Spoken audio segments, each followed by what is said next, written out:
Boa noite, é um prazer poder mais uma vez compartilhar da carta de Apocalipse com você. Estamos nessa jornada tentando compreender um pouco mais a respeito desse livro tão precioso e também com a intenção de compreender um pouco mais a respeito do que temos vivido nos nossos dias. Hoje nós meditaremos nos capítulos 2 e 3 do livro de Apocalipse e a nossa intenção é entender melhor o que foi descrito no capítulo de número 1. É curioso entendermos, e já partimos desse pressuposto, que os capítulos 2 e 3 eles não podem ser entendidos sem o capítulo de número 1. O capítulo 1 ele vai trazer todo o enredo desse capítulo. Vão haver várias citações do capítulo 1 nos capítulos 2 e 3, e como acontecerá também em todo o livro de Apocalipse, o que mostra que esse livro é uma unidade. Um exemplo disso é que todas as promessas que nós vamos encontrar nas 7 cartas que foram escritas, que nós vamos ver nessa noite, todas as promessas que estão no final das cartas, elas dizem respeito a um outro momento que o próprio livro de Apocalipse o narra. Por exemplo, quando nós lemos alguma carta que diz, por exemplo, o vencedor de nenhum modo sofrerá dano da segunda morte, que está lá o final da carta da igreja a Esmirna.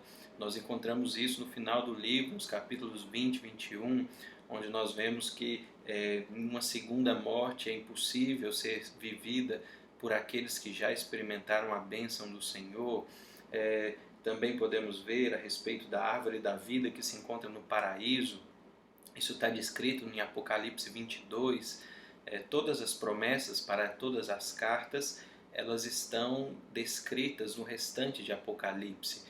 Aqui nós temos apenas uma simples ideia do que essas coisas representam, mas nas sessões seguintes nós entenderemos melhor o que cada uma dessas promessas, o que cada uma dessas realidades elas querem dizer no porvir e na nova expectativa de um mundo com Deus.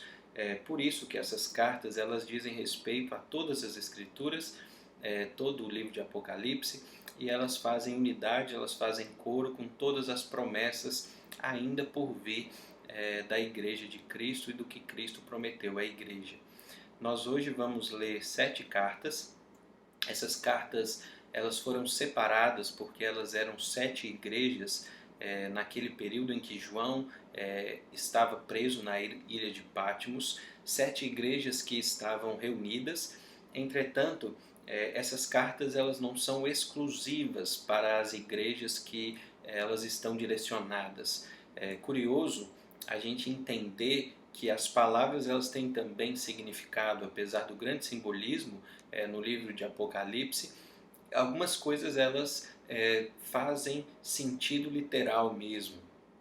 E por isso, no final de cada carta tem uma advertência, um tipo de advertência, na verdade, em que Jesus ele vai dizer a mesma frase basicamente em todas as cartas. Ele diz: quem tem ouvidos para ouvir, ouça o que o Espírito diz às igrejas. Em todas as cartas ele diz isso no plural, com a ideia de que todas as igrejas deveriam ler todas as cartas. Quando Deus escreve por meio de João, quando Jesus escreve por meio de João a carta a Éfeso, ele escreve a Éfeso, mas ele diz: todas as igrejas devem ler a carta a Éfeso. De igual modo, a igreja de Esmirna, de Tiatira, de Laodiceia, todas elas dizem respeito a todas as igrejas. E nós já vimos um pouco disso na semana passada. Hoje nós vamos só relembrar para que você consiga compreender, entender o que nós estamos dizendo. Essas cartas, elas não dizem necessariamente somente respeito àquelas igrejas que naquele tempo viviam naquela região. Elas dizem respeito a toda a igreja de Cristo, em todos os tempos. O número 7 aqui, ele é um número que é importante porque ele nos chama à completude, a ideia de um completo, a completa ideia da igreja de Cristo. Então as 7 igrejas representam as 7 igrejas em todos os tempos. Nós veremos, na medida que olharmos para cada igreja, que nos nossos dias nós conseguimos identificar algumas igrejas espalhadas pelo mundo que se parecem bastante com aquelas igrejas que são descritas aqui no livro de Apocalipse. Porque hoje elas representam alguma igreja dessas 7 igrejas aqui representadas. Isso significa que esse livro continua sendo atemporal. Essa mensagem ela continua viva até os dias de hoje e nós precisamos identificar o que ela diz a respeito da nossa própria vida. É importante também que a gente entenda que essas 7 cartas elas possuem uma estrutura bem parecida. Todas elas foram organizadas de uma forma semelhante para que a gente pudesse fazer um comparativo entre elas e para que a gente pudesse identificar as características de todas essas igrejas e as características de Cristo Jesus para com a realidade dessas igrejas. Nós vamos entender isso melhor na medida que nós olharmos para as igrejas, mas inicialmente a gente pode identificar 7 partes também que estruturam essas 7 cartas. Cristo Jesus começa todas elas com uma saudação. Essa é a parte mais simples, identifica na verdade as igrejas a quem ele está escrevendo.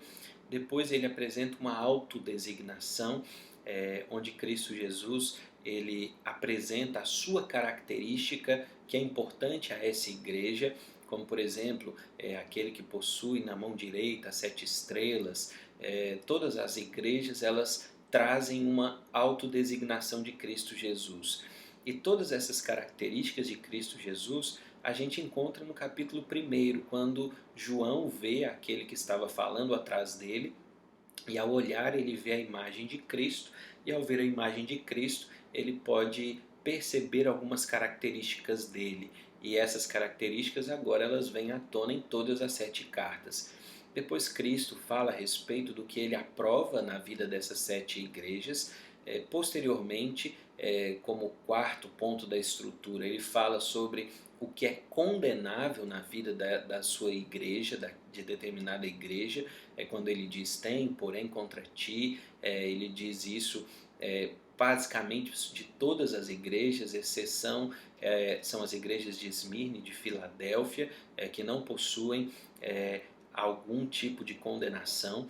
Depois ele faz também, como 5 pontos da estrutura dessas cartas, ele faz um tipo de advertência a essas igrejas, para que elas se lembrassem ou para que elas voltassem os olhos para Deus. Por fim, a gente vê na estrutura uma exortação, que é o 6º ponto da estrutura, e uma promessa. Elas usualmente também vêm juntas. Deus vira e fala, olha, quem tem ouvidos para ouvir, ouça, a gente já falou sobre isso, e depois ele fala, ao vencedor eu lhe darei alguma coisa. Essas são as estruturas, as 7 estruturas de todas as cartas desse livro de Apocalipse, dos capítulos 2 e 3. Nós iremos ver igreja por igreja, a gente vai tentar ser breve, e no final a gente vai fazer um paralelo entre elas e a gente vai fazer algumas considerações finais. Então, vamos à primeira igreja, a igreja de Éfeso. Começamos no capítulo 2, eu não vou fazer a leitura, eu espero que você já tenha lido, a gente só vai fazer comentários sobre ela. Então vamos à igreja de Éfeso. A igreja de Éfeso é uma igreja muito importante nessa narrativa, porque ela também foi uma igreja muito importante na história do cristianismo do primeiro século. Ela é uma igreja que se desenvolve em uma região muito importante para todo o Império Romano. A cidade de Éfeso ela tem o templo de Diana, e ali também funcionava como casa do tesouro, como centro comercial. Então era uma cidade muito próspera, o que faz com que essa igreja também seja uma igreja muito próspera. Além disso, a gente identifica que ela também é uma igreja importante, porque Paulo passou por ela, ele ficou na 3ª viagem missionária dele por 3 anos em Éfeso. Barnabé, Priscila e Áquila são personagens que a Escritura diz estar nessa igreja. Timóteo é aquele que permanece como pastor na igreja depois que Paulo vai para a sua última viagem missionária. E por fim, o próprio apóstolo João, ele também se torna um personagem nessa igreja, porque a tradição nos conta que depois do ano 65, 70, João vai para Éfeso, ele permanece em Éfeso até finalmente ser preso e ser levado para a ilha de Patmos, onde ele fica ali pelo restante da sua vida. Provavelmente ele escreveu as 3 cartas de João nessa igreja. A tradição conta inclusive que ele era carregado para a igreja, para o templo, porque ele já não possuía mais tantas forças assim. E aí ele dizia então: filhinhos meus, ouçam, a linguagem comum das cartas dele. E essa carta, a igreja de Éfeso, ela é muito importante, porque ela nos faz perceber e ela vai nos fazer também facilitar a compreensão das outras cartas. O versículo de número 1, ele traz à tona uma das características de Cristo, que é aquele que tem na sua mão as 7 estrelas e anda no meio dos candeeiros, remetendo ao capítulo de número 1. E nos versículos 2 e 3 e também no versículo de número 6, nós vemos os problemas dessa igreja. Ela é uma igreja que luta contra falsos profetas, alguns que se identificam como apóstolos, e a igreja ela é resistente a eles e ela os rejeita. E por isso Deus fala que eles têm sido perseverantes e têm suportado as provações pelo nome de Deus. E por último ele ainda diz que ao favor deles, eles resistiram aos nicolaítas, né? Os nicolaítas eram aqueles que tentavam fazer com que o povo participasse das festas idólatras e participasse também da comida sacrificial. Então, que eles comessem, por exemplo, da comida que foi sacrificada a Diana, coisas assim que remetem ao mundanismo, que remetem à relação do cristão com o paganismo.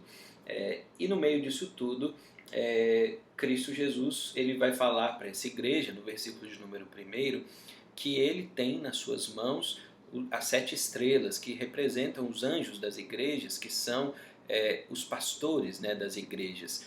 Então o que Jesus está dizendo para essa igreja olhe, por mais que hajam no meio de vocês falsos profetas, eu sei que eles estão aí, eu tenho controle dos profetas verdadeiros na igreja de Cristo, e eu sei quais são os meus filhos, e eu também farei com que eles permaneçam na minha presença. Mas esse não era o grande problema dessa igreja.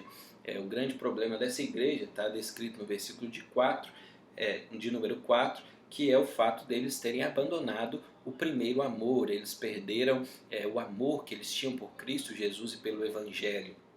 Essa igreja era uma igreja antiga, uma igreja de mais de 40 anos já, quando João escreve essa carta. Então ela era uma igreja em que os primeiros convertidos, eles já agora estavam ou padecendo, ou eles estavam mais velhos, e a nova geração é que estava governando a igreja. E aparentemente essa nova geração, ela não traz consigo a paixão evangelística, a paixão missionária que essa igreja tinha. Então Jesus diz que ela perdeu esse primeiro amor. E a admoestação, né, que é feita para essa igreja é que eles se arrependam e que eles voltem às práticas antigas, para que eles não sejam então removidos, né, para que o candeeiro não seja removido. Ao vencedor, o versículo 7 diz que Deus dará que eles se alimentem da árvore da vida. Você pode ler isso lá no capítulo 22 de Apocalipse também, quando a árvore da vida ela volta à narrativa de Apocalipse. O que nós vemos é que essa igreja é uma igreja que lutou, que labutou, entretanto, à medida que o tempo passou, ela foi se amoldando ao seu século. No meio dessa igreja, muitos também se perverteram, senão não haveria admoestação de Cristo para que eles se arrependessem. Muitos ouviram os falsos profetas, muitos abandonaram as escrituras, muitos ofereceram sacrifícios aos nicolaítas, aos outros deuses, né? Então nós vemos que essa igreja ela se amoldou ao mundo, e esse era o problema dela. E no meio disso tudo, a igreja verdadeira, ela talvez pela dor e pelo sofrimento que ela estava vivenciando, ela perde o seu primeiro amor. Entretanto, Jesus diz, voltem para mim, voltem para as Escrituras, voltem para o Redentor das suas vidas, porque vocês não estão sozinhos, vocês estão enfrentando tudo isso juntamente com o seu Redentor, juntamente com Cristo Jesus. Essa é a admoestação e o incentivo que Cristo Jesus oferece à igreja de Éfeso. A segunda igreja descrita no Apocalipse é a igreja de Esmirna. O anjo da igreja de Esmirna, Jesus Cristo, ele dá muitas advertências. Essa igreja era uma igreja que passava por muitas perseguições, é uma igreja que estava numa região onde o Império Romano ele exigia bastante o culto a César, e exatamente por isso os crentes eles eram denunciados e levados à morte nessa igreja. Dessa igreja que provavelmente veio Policarpo, bispo de Esmirna, né, em que foi morto numa fogueira por ter dito que era cristão. A história conta que Policarpo, diante do governador, ele foi chamado a negar a Jesus e a glorificar a César. E ele então diz que por 86 anos havia servido a Cristo Jesus, ao Senhor, e ele nunca havia feito nada de mal a ele, e por isso ele não poderia negá-lo.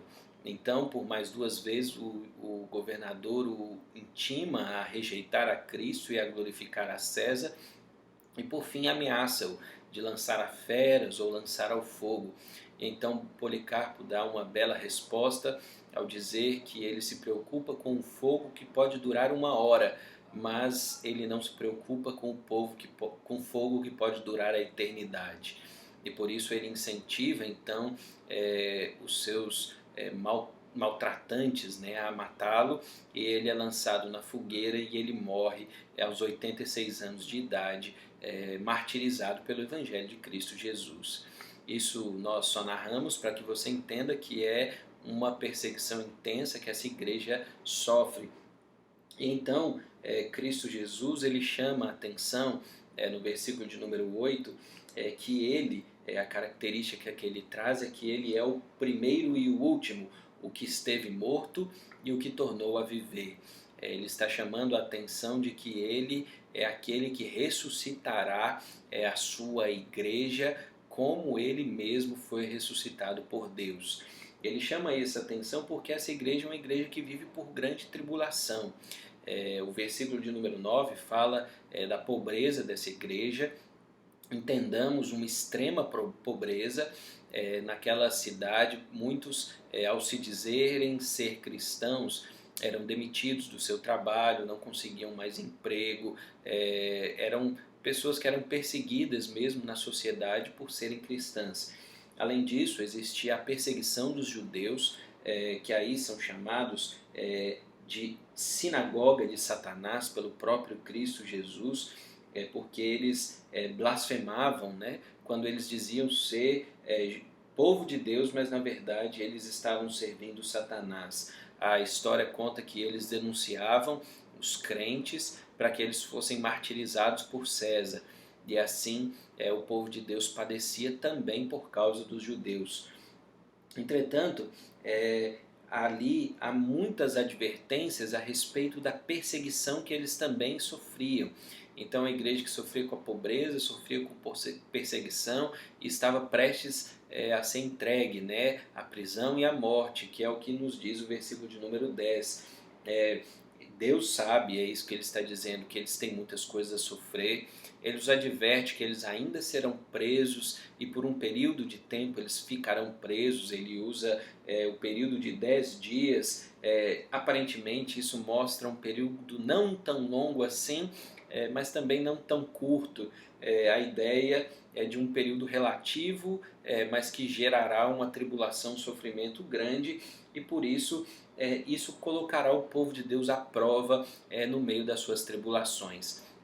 A ideia é que a igreja se permaneça perseverante em Cristo Jesus, que ela seja fiel até a morte e que assim eles receberiam a coroa da vida.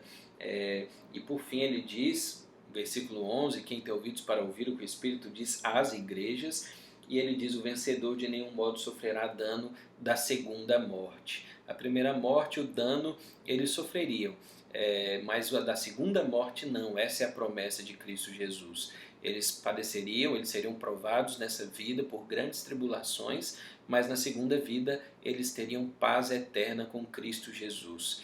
Curiosamente, essa é a igreja que não tem nada contra ela. O Senhor não diz tenho contra ti. Aparentemente é uma igreja que já padecendo e sofrendo por causa de inúmeras consequências de serem cristãos, eles conseguiram perseverar verdadeiramente em Cristo Jesus, e Jesus não denuncia nenhum ato dessa igreja que seja pecaminoso contra ele. É a terceira igreja descrita nas cartas do Apocalipse. Essa igreja era uma capital e por isso ela centralizava o culto ao imperador. Era cultura daquele lugar que todo o comércio estivesse relacionado à adoração. Então, o comércio ele funcionava enquanto as pessoas adoravam determinados deuses. Exatamente por isso, para que você pudesse progredir e se desenvolver e ter uma bem-aventurança nessa área comercial, você precisava também participar das festividades, participar das atividades culturais que implementavam o culto tanto ao imperador quanto às divindades que abençoavam o comércio e abençoavam a agricultura. Exatamente por isso, o povo de Deus ele ficava um pouco à margem da sociedade, porque ele precisava adorar a divindades diferentes da deles, para que eles pudessem progredir. E como eles não faziam, eles acabavam ficando à margem da sociedade. Cristo Jesus se apresenta então como aquele que tem a espada afiada de 2 gumes, aquele que pode desferir um golpe fatal. E ele apresenta aquela igreja dizendo a ela que ele conhece o lugar em que ela habita. Está aí no versículo 13, onde está o trono de Satanás, onde está o trono daquele que se apresenta como contra Cristo, por querer ser Deus no lugar de Cristo. A presença do anticristo é exatamente ele ser contra aquilo que Cristo é e aquilo que Cristo se diz ser. Então, a igreja conserva o nome, não nega a fé de Cristo e ela permanece fiel mesmo onde Satanás habita. Isso é uma virtude dessa igreja que permanece na presença de Cristo Jesus. Entretanto, o versículo de número 14 diz que ele tem contra eles, que eles têm no meio deles aqueles que sustentam a doutrina de Balaão. O que isso identifica é que no meio da igreja existiam aqueles que participavam das festividades de adoração a esses outros deuses, ou até mesmo ao culto ao imperador. Existiam aqueles que participavam das ciladas, que Jesus diz aí, no versículo de número 14 ainda, comem coisas sacrificadas a ídolos, praticam a prostituição, todas essas características do mundanismo, elas estavam também presentes na vida de alguns dos crentes da igreja de Pérgamo. E exatamente por isso Cristo Jesus ele descreve que ele tem isso contra essa igreja. No versículo 16, então, ele chama essa igreja a se arrepender e a tomar uma posição de se aliar simplesmente a Cristo Jesus. O que faltava a essa igreja, aparentemente, é o que aconteceu no Antigo Testamento, quando Balaão ele trouxe essa ideia de que os judeus, no caso, eles poderiam participar das festividades, da prostituição, eles poderiam fazer essas coisas. A disciplina do Senhor veio sobre eles e eles foram extintos de Israel, eles foram expulsos de Israel. E a ideia da disciplina aqui ela se torna importante. É necessário que a igreja ela também não suporte aqueles que estão dispostos a viver nessa meia-verdade, dizendo adorar ao Senhor, mas participando de todas as outras alegrias ou venturas dos outros deuses também nessa terra. Isso para Cristo Jesus é fundamental, por isso ele chama essa igreja a se arrepender, e ele diria que viria, se eles não se arrependessem, contra eles com aquela espada que estava na sua boca. E por isso ele diz que essa igreja e todas as outras ouçam, porque o vencedor receberá um maná escondido, como a pedrinha branca, e sobre a pedra escrito um novo nome, o qual ninguém conhece, exceto aquele que o recebe. A ideia é que o vencedor receberá os céus eternos, onde ele terá o nome de Cristo sobre a sua cabeça, onde ele será um servo do Senhor para todo o sempre. A quarta igreja, a igreja de Tiatira, é um dos maiores discursos que nós temos aqui nas cartas, e nela Cristo Jesus se apresenta como o Filho de Deus, que tem os olhos como chama de fogo e os pés semelhante ao bronze polido, mostrando assim a sua grandeza. E ele diz que essa igreja é uma igreja que possui muitas obras. Ele conhece o seu amor, a sua fé, o seu serviço, a sua perseverança e as últimas obras, que são muito mais numerosas do que as primeiras. A ideia é que essa era uma igreja muito viva, muito ativa, que demonstrava o amor de Deus e que demonstrava o zelo pelas coisas do Senhor. Entretanto, no versículo de número 20, Cristo Jesus diz que tem contra eles o fato deles tolerarem Jezabel no seu meio. A ideia de tolerância a Jezabel é a ideia deles tolerarem tanto a idolatria quanto a prostituição no seu meio. A ideia de que o povo de Deus ele participava de festivais, ele adulterava, ele não se arrependia disso e ele permanecia com essa Jezabel no seu meio também, não disciplinando aqueles que participavam desse tipo de ação. Exatamente por isso, Deus diz que ele dá uma oportunidade para que essa Jezabel, para que essas pessoas se arrependam.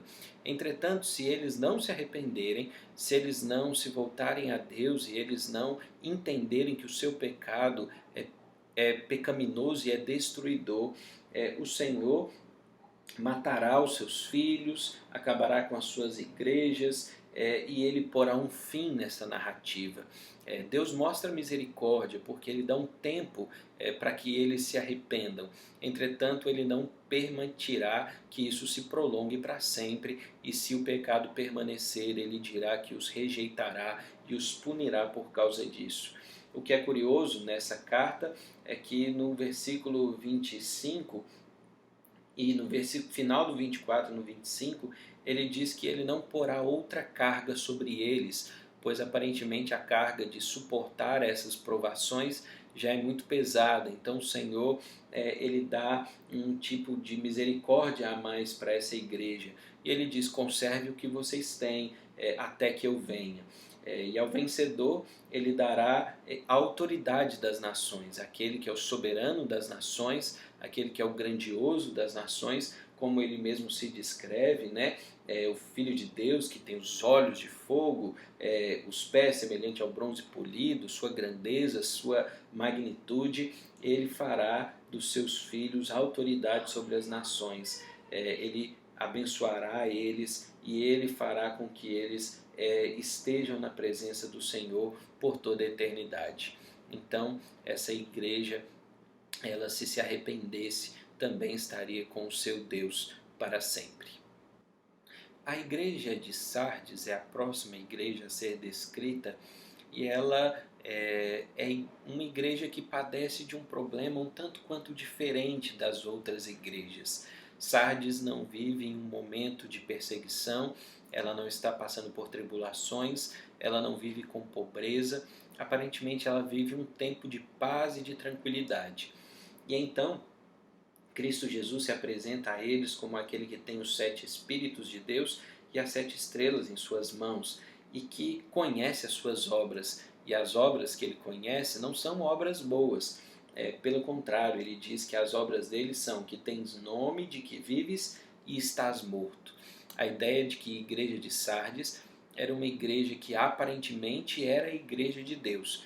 Entretanto, ela estava morta, ela não vivia o Evangelho de Cristo Jesus, ela simplesmente permanecia esperando que alguma coisa acontecesse. Mas ela não evangelizava, ela não vivia o Evangelho, eles não buscavam a Deus, eles não se entregavam a Deus, eles pareciam mais um cemitério do que uma igreja. A comparação que poderíamos fazer seria essa. E por isso Cristo Jesus os chama ao arrependimento, ele os chama para que mudem esse comportamento. Isso ele faz os lembrando, no versículo 3, do que eles receberam. Lembrem-se do Evangelho, de quando ele foi pregado para vocês, guardem o Evangelho, vivam o Evangelho e então arrependam-se dessa vida que vocês estão vivendo. A advertência é, se vocês não fizerem assim, como um ladrão eu virei, vocês não sabem a hora, e quando eu vier, vocês não serão encontrados entre aqueles que irão comigo. Porém, no meio da igreja de Sardes, existiam alguns que ainda estavam vestidos com vestiduras brancas, alguns que permaneciam fiéis a Cristo. Então Deus diz que aqueles que permanecessem fiéis, aqueles que verdadeiramente se arrependessem e dispusessem a sua vida ao Senhor e estivessem vivos na presença do Senhor, esses receberiam vestiduras brancas eternamente e o seu nome nunca seria tirado do livro da vida. Ele os confessaria, diante do Pai, diante dos anjos, e por isso para sempre eles teriam paz na presença do Senhor. O perigo de apresentar a ideia de ser cristão e não apresentar nenhuma evidência disso na nossa vida prática. Essa é a característica da igreja de Sardes. A próxima igreja a ser estudada é a igreja de Filadélfia. A essa igreja Jesus se apresenta como aquele que é o santo, o verdadeiro, aquele que abre as portas e que ninguém fecha, e que fecha as portas e ninguém abre. Ele diz que ele é o Senhor que tem o controle de todas as coisas. E que ele conhece as obras deles e sabe que eles têm pouca força. Entretanto, ele sabe que eles guardam a sua palavra e que eles não negaram o seu nome. A ideia é que Cristo Jesus está abrindo uma porta a essa igreja. E essa porta que está sendo aberta é uma porta que não pode ser fechada porque ela foi aberta pelo próprio Cristo Jesus.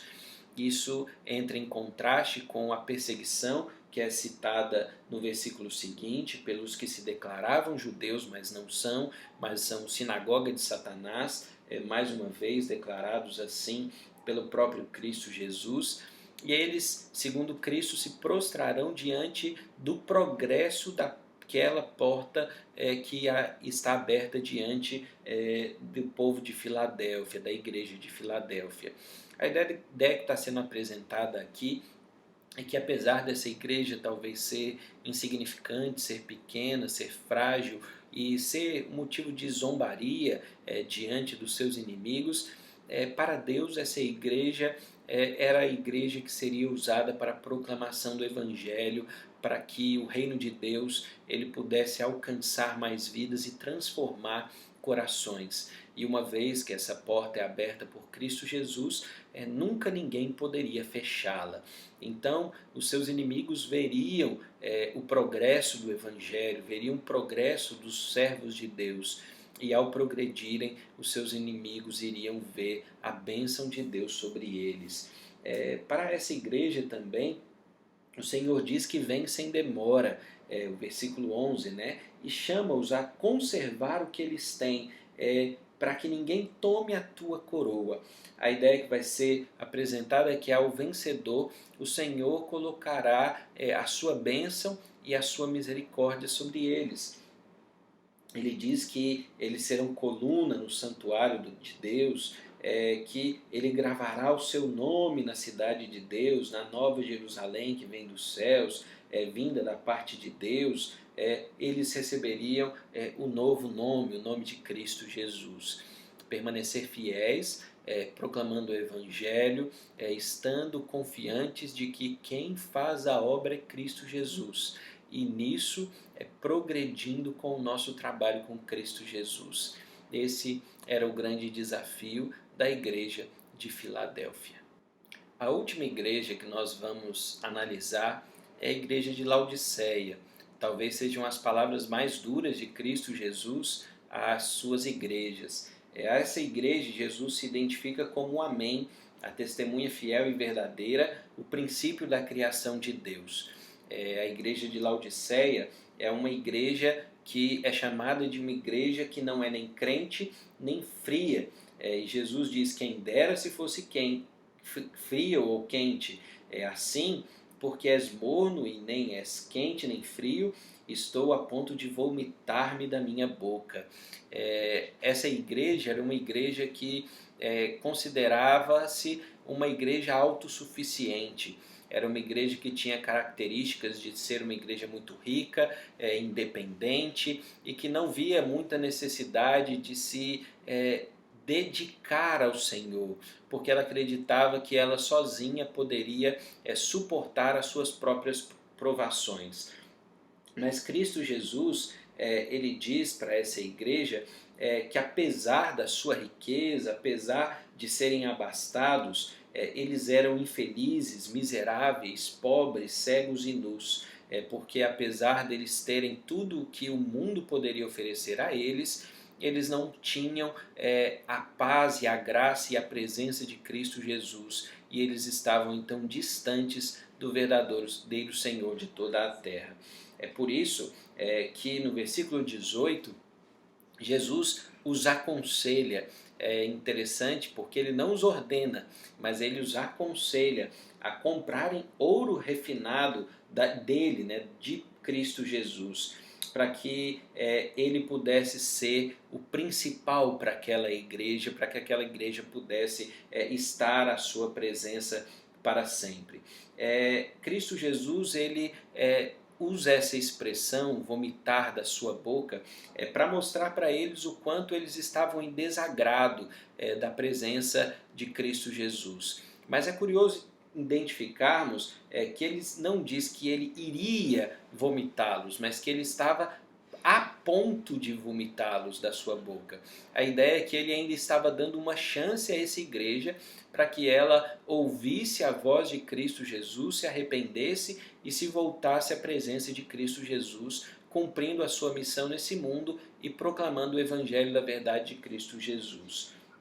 Ao vencedor, segundo Cristo Jesus, no versículo 21, ele se assentaria ao lado dele no seu trono e ele poderia participar das dádivas de Deus. Então, eles sairiam da mornidão que eles estavam vivenciando na terra para viver a glória celestial, que é muito mais abundante, muito mais gloriosa do que qualquer coisa que esse mundo possa vir a nos oferecer.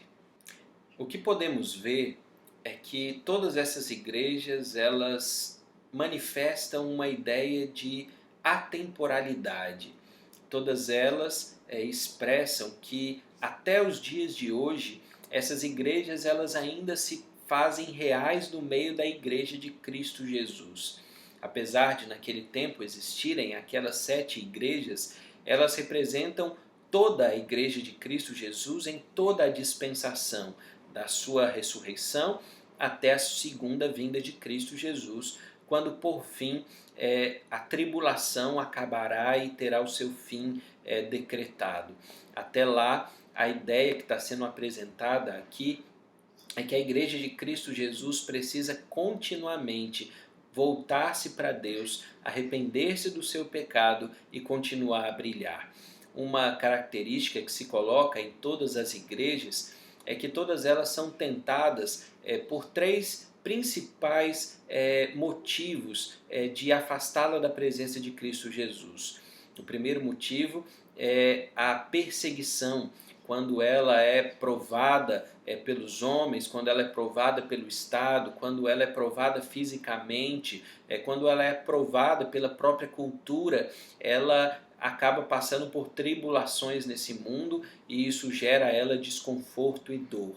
A segunda provação é a provação da idolatria, idolatria às coisas desse mundo, idolatria à riqueza, idolatria a outros deuses, que podem ser a nossa família, que pode ser o bem-estar, que pode ser uma vida sonhada e mais importante, né? Algo que seja mais importante do que Cristo Jesus, que toma o nosso coração e tira os nossos olhos de Deus. E por fim, a última que se manifesta também em todas essas cartas são as nossas tentações, os desejos carnais, as provações dos mais íntimos desejos do coração do homem, que também nos falam que Cristo Jesus não é tão importante quanto a nossa própria vontade, quanto a nosso próprio desejo, o nosso próprio bem-estar.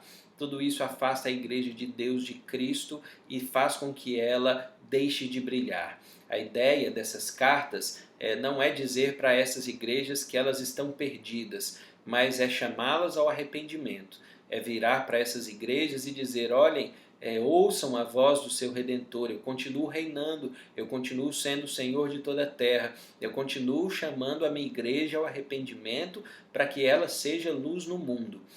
Quando nós nos deparamos com essa mensagem, nós precisamos nos voltar para Cristo Jesus. Nós precisamos ver o pecado que habita em nós, o que tem nos afastado de Cristo. E nós precisamos reconhecer que somos carentes da sua graça e da sua majestade. Por isso, nessa noite, não importando com qual igreja você se identifica ou não importando o problema que você vê em você ou que você vê ao seu redor, apenas olhe para Cristo Jesus e arrependa-se do seu pecado e disponha a você mesmo, a Cristo Jesus, para que você possa ser o candeeiro de Cristo Jesus, para que você possa brilhar num mundo que não possui luz alguma, é um mundo que está em trevas e que precisa da luz de Cristo Jesus para encontrar a salvação eterna. Então, que você se sinta motivado a voltar os seus olhos para Deus e permanecer na sua presença.